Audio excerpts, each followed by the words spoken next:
Good afternoon, and thank you for joining us for this 13 Plus FastCast. I'm Mary Coleman. And I'm Carson Courier. We hope you're having a great Tuesday so far. We're joined by First Alert forecaster Allie Potter on a much calmer day than what we saw yesterday. Exactly. We got a lot of rain yesterday. Kind of where are we standing for those rain averages for monsoon? So we're above average. Can you believe it? I know. I was like, Finally. where's the confetti? Yeah. So yeah, we've been talking about how we've been behind like the bar the whole monsoon season, right? It's totally different totals though. So we got to brag about it while we can. Look at this. So we should be around 3.78 inches of rain for this time this year. However, we are close to that 4-inch mark, 3.96 inches. Now, that's just in the Tucson area. Nogales, we got to get with it, okay? 3.80 inches of rain. We should be in that 7-inch range. And then Safford a little bit behind as well, but Sierra Vista a little over 2 inches. We should be in 6 inches, though, by now. We still obviously have a little more ways to go because monsoon doesn't officially end until September. However, taking a live look at our satellite radar, we're already picking up a little bit of showers, but as Carson mentioned, much different story today. In fact, a lot calmer. Tomorrow we might pick up a little bit, but you know, Mother Nature just needs to get a little bit of a break as she kind of ramps up and gets ready for tomorrow. Any type of storm activity we're going to see is mostly going to be on the west side, though, of the state.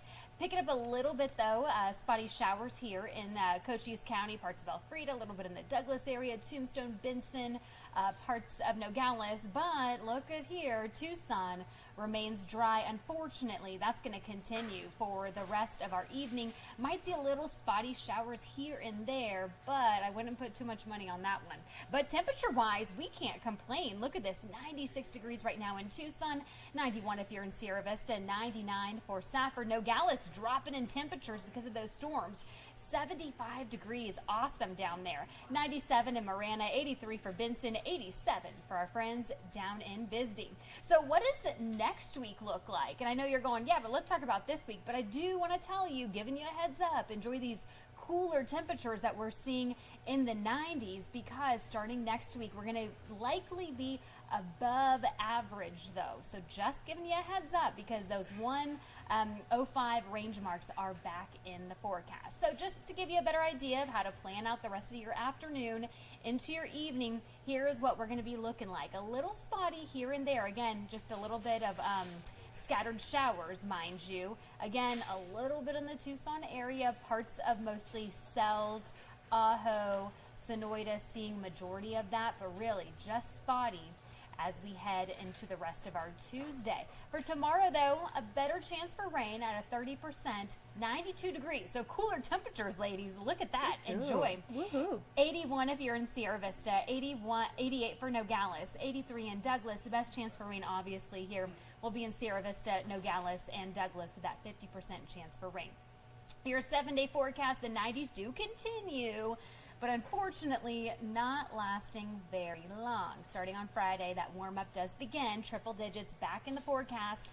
Your Saturday, 102. Those rain chances, unfortunately, starting to decrease as well. 2020, 10, 2020. 104, though, by Sunday. So, ladies, enjoy the cooler temperatures. Nighttime, really nice as well. yeah. In the low 70s. But then we'll start to toast right up come the weekend. All right, we will keep those jackets out for a There little you while go. longer, Allie. Nice blankets. Thank you, Allie. Thank you very much. Well, one day after President Biden visited fire-ravaged Maui, we now know 115 people are confirmed dead.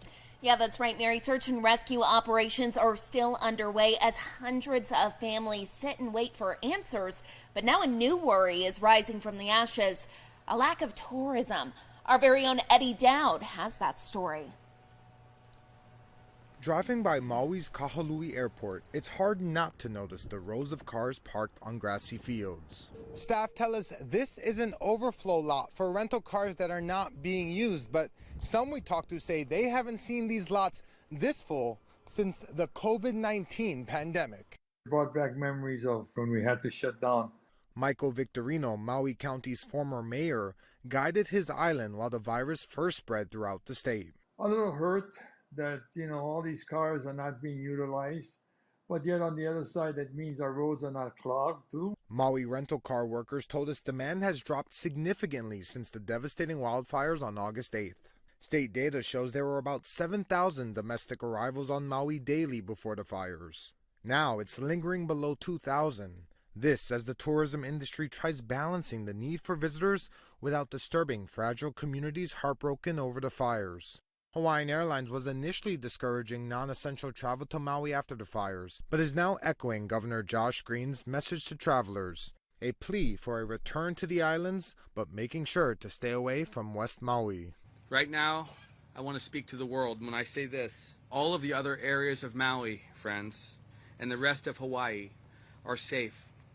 They're open. When you come, you will support our local economy and help speed the recovery of the people that are suffering right now. But as hundreds remain unaccounted for, some say the lull in visitors is a welcome chance to mourn and recover.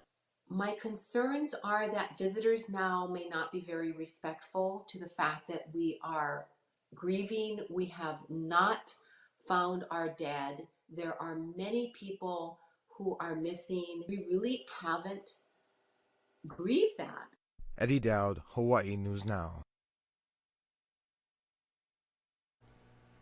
And we do have some late breaking news to tell you about, as Tucson Police has confirmed with us they are on scene at Flowing Wells High School, where they have reports that there may have been a weapon on campus. They do not have any evidence that that has happened, but they are asking parents to please avoid the area and to meet at Walter Douglas Elementary School, I believe, to pick up any students who are attending there today. Again, no credible threat right now. Tucson Police is checking the area. They just want to make sure that parents know where to pick up their students. So we'll keep you updated with any new details that we receive on that incident.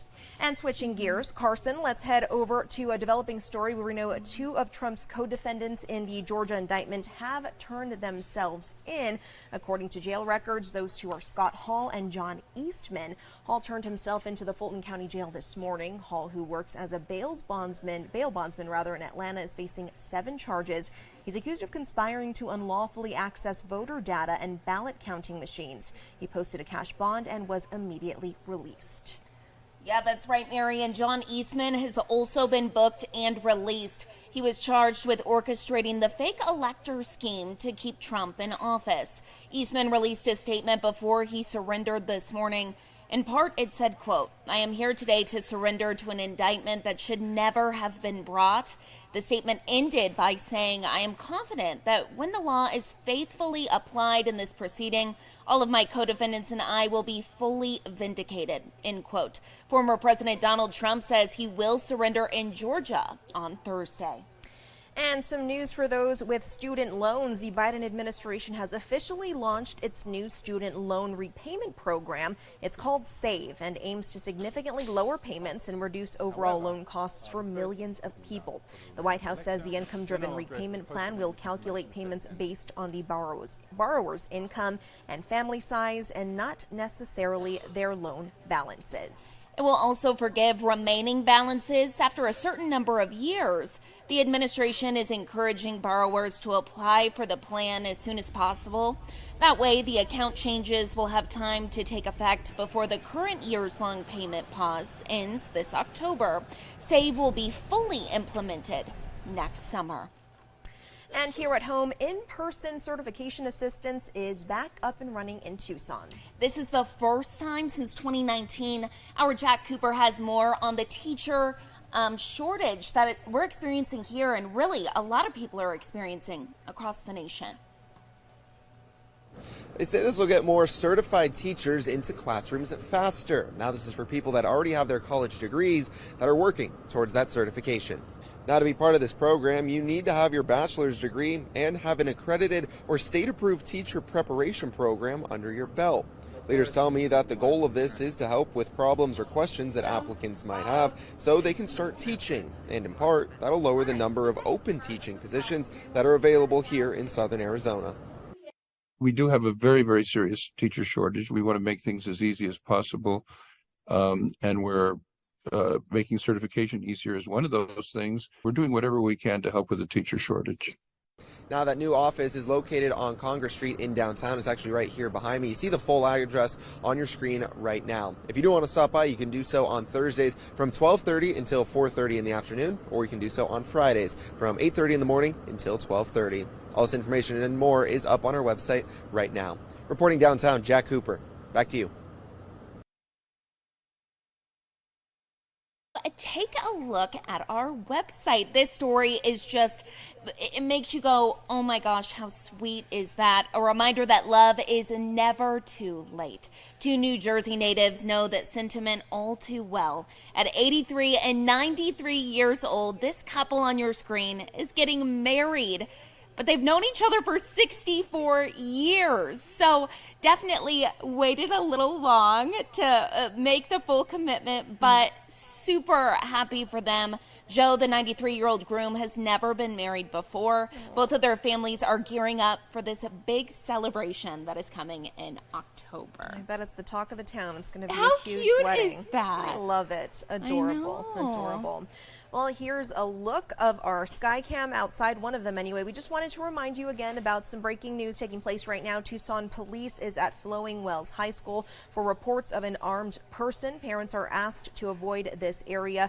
You can pick up students at Walter Douglas. Again, as we mentioned earlier, it does not seem that there's a credible threat right now as they have not found anyone, but they are taking a precaution. Carson, as we know, they are very good at making sure everyone is safe in situations like this. Absolutely, Mary. We do have a crew on the way there. They'll be giving the latest updates for you all. We'll be updating you both on air and online. Our newscast coming up at 3 will have the latest information as well as you can tune in back here at 7:30 with an update there. Thank you all so much for watching. Have a great Tuesday and a great night.